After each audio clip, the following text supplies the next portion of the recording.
Hello, welcome back to the series where I show you how to do basic quantum mechanics problems from scratch. So all you should need is a bit of algebra and the videos in this series, and you yourself can start doing quantum mechanics. If you haven't seen part 1, I'll leave a link right now. In this video, we're going to talk about what quantum means and do some of our very first problems with it.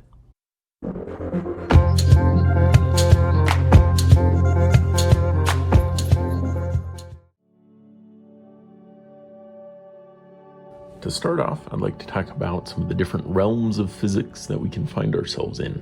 So I'm going to make a little graph here, y-axis, x-axis. So up here, we have speed, and then over here, this is size. So you can go up in speed, go up in size, and there's 4 different quadrants we're going to run into. So these are slow moving things, and then here we have small, here we have large. And most of physics, for quite some time, could only deal with what's over here. And so that is called classical mechanics. So that is slow and large, right? And then eventually we got up to faster moving things. This is where you run into relativity. So as you approach the speed of light, right, you need to invoke some relativity. And then eventually we get to smaller moving things, but still without relativity. So this is where quantum mechanics is.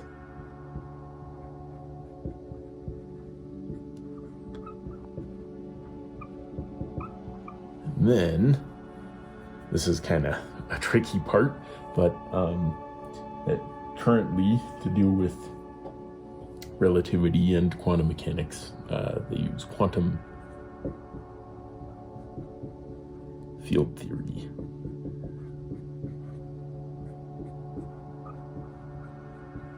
So those are the different mechanics that you might have to use depending on if we're talking about slow, large things, fast, large things, very small things, or high energy and fast moving small things.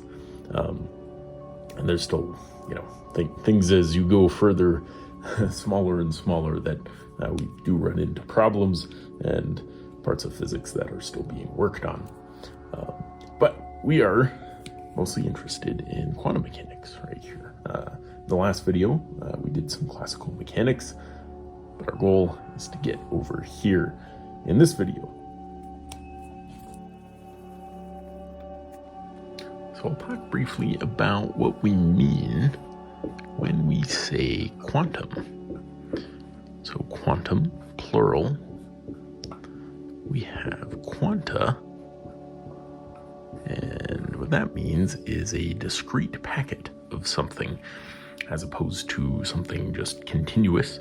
A great example of this is light. For a long time, people thought of light just as a wave, a very continuous phenomena in physics. However, in the early 1900s, Einstein was looking at the photoelectric effect. And this is actually what Einstein won his Nobel Prize for. It was not E equals mc squared, nor general relativity. It was, in fact, the photoelectric effect.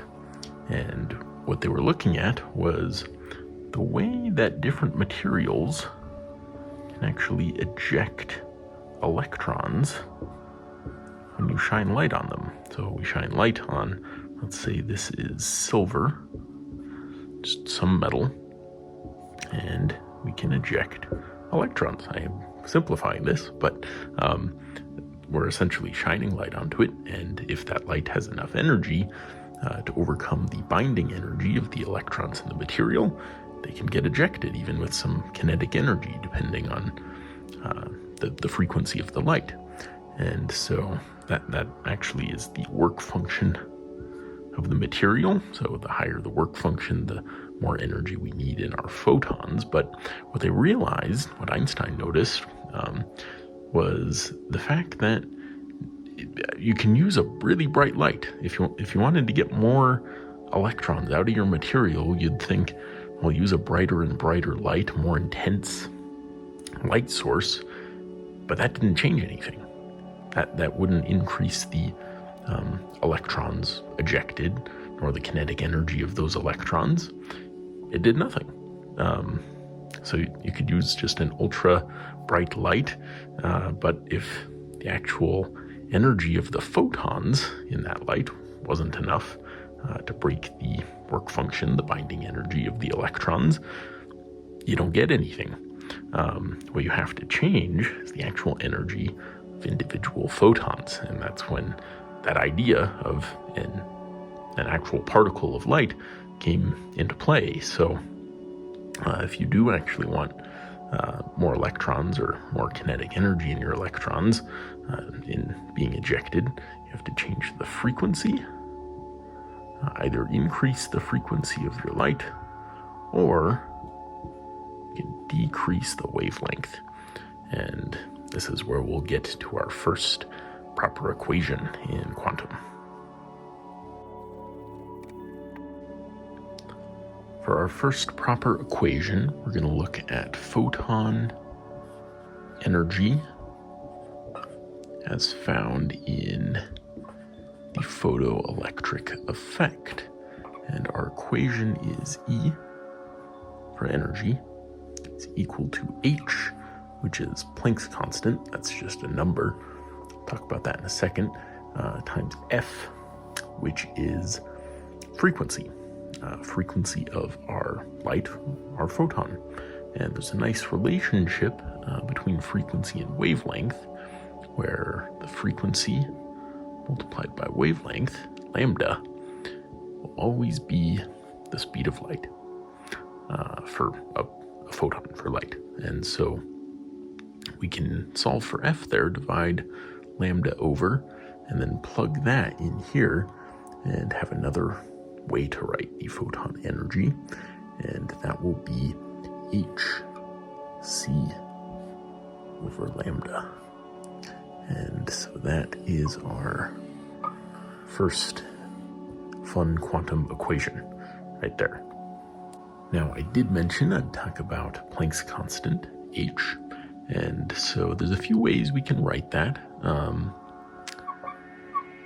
One way is 6.63 times 10 to the negative 4 joule seconds. So that's our first way of writing it, and it makes sense if you think about it. Well, so joules, that's the unit for energy, so that's what we want to end up with. And if we think of plugging that in for h, well, frequency is per second, hertz essentially, so cycles per second. And when we plug h in, well, we have a second, and per second, those guys will cancel. We're just left with joules. That's what we want for the energy. So that's one way we can write Planck's constant. Another useful way to write it is actually as 4.14 times 10 to the negative 15 electron volt seconds. Now these are actually essentially the same units, and we've just changed our actual number here. And to make all that work, let's talk about what these electron volts are. And the magnitude of charge for an electron is, because it's technically a negative charge, but the magnitude of the charge is 1.6 times 10 to the negative 19 coulombs. But volts there, a volt is in units of joules per coulomb. So kind of similar with the seconds canceling out, and they'll do the same here. But we're going to have the coulombs of our electron charge and the coulomb per joule per coulomb in the volt unit cancel out. And so all that we've done here is went ahead and divided this number right there by 1.6 times 10 to the negative 19. And then we get this guy. That's very useful if you're working with really small amounts of energy, because check this out, right? We have a magnitude of negative 34, right? So power of 10 to the power of negative 34 compared to 10 to the power of negative 15. So if you're working with very small amounts of energy, working in electron volts actually makes our magnitudes a little more manageable. So that's one useful reason to use electron volts. All right, let's get to our first fun example.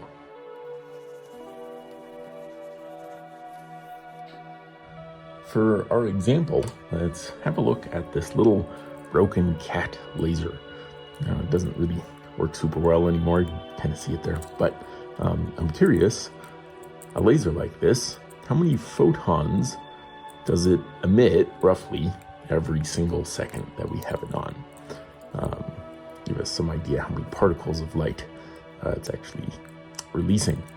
And we get a little bit of information on the very small print on the laser there.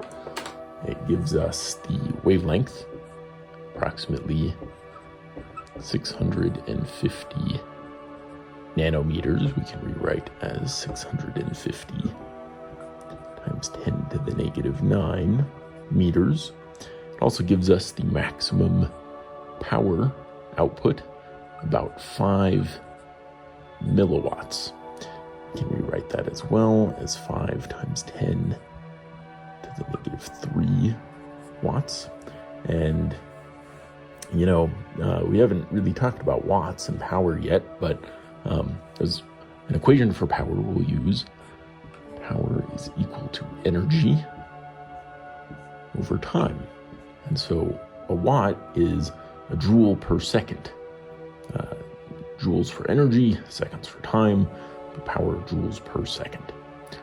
So that's the equation we'll use to relate the power there. But now let's talk about the energy. So for photon energy, right, what we talked about a second ago, HF, we can rewrite as HC over lambda.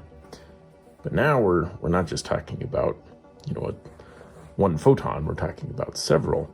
So let's say our group energy for the photon, and let's use this one here because we have the wavelength. So our energy for the full group of photons over the course of that 1 second will be the number of photons times the energy of each photon. So n is the number of photons. That's what we're going to want to find here. So that's our equation for the group of photons.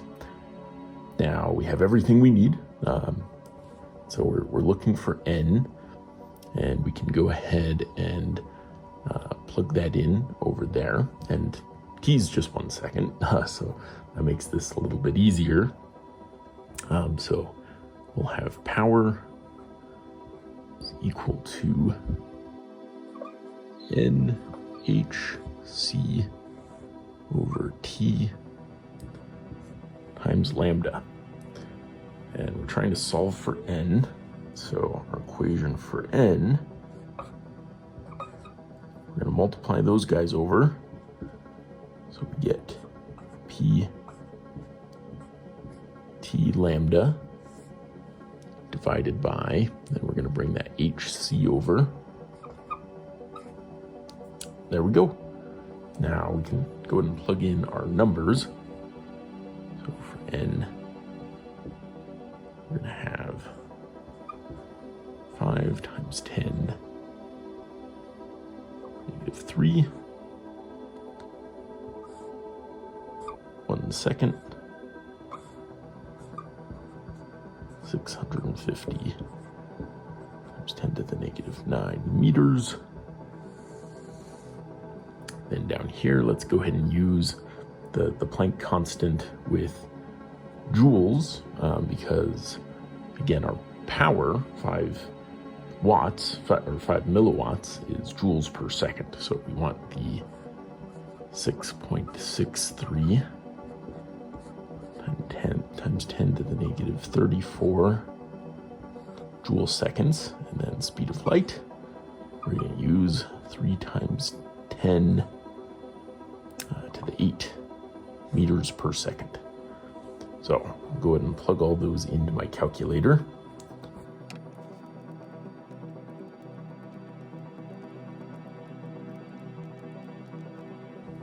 Okay, so that's what we get.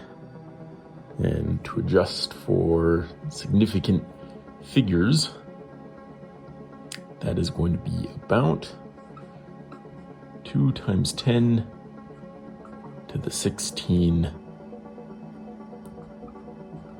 photons per second.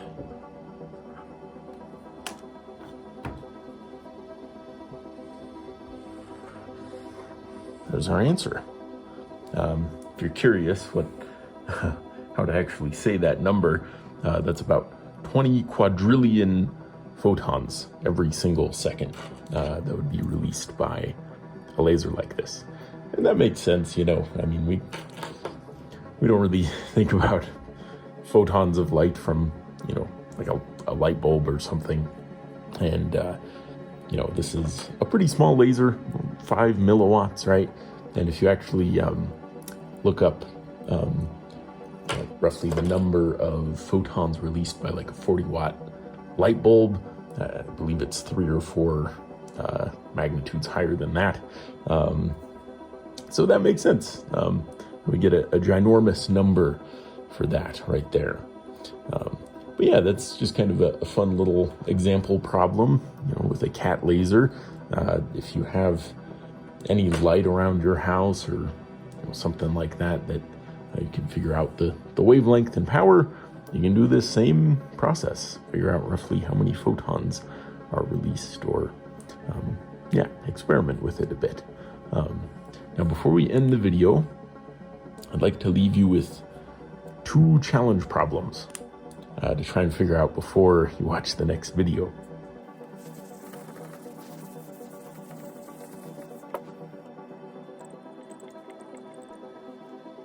Okay, for challenge problem number 1, I would like you to find the energy of your favorite color in electron volts. And so what you can do is comment your favorite color and then tell me the energy of that color, a photon of that wavelength in electron volts. So you can use the equation we talked about for photon energy, and I'd suggest using the one with wavelength involved, and then you can look up the wavelength for your favorite color and plug it into the equation and comment your favorite color and its energy. So that is challenge problem number 1. Now for number 2, what you can do is, let's combine a few equations. So you can use the equation for photon energy that we talked about. Also, you can use momentum, P equals mv, and E equals mc squared, and use all 3 of those equations to tell me photon momentum. Now, a little hint, we know photons don't have mass, right? But pretend that they do, and use those three equations to try and find an equation for photon momentum. Okay, congratulations for making it to the end of part 2. Now feel free to put any questions you have down in the comments, as well as your answer to challenge problem number 1. And I just want to say a quick thank you to those of you who have watched the series so far and supported it. And if you haven't already, make sure to subscribe so you know when part 3 comes out. Thanks for watching.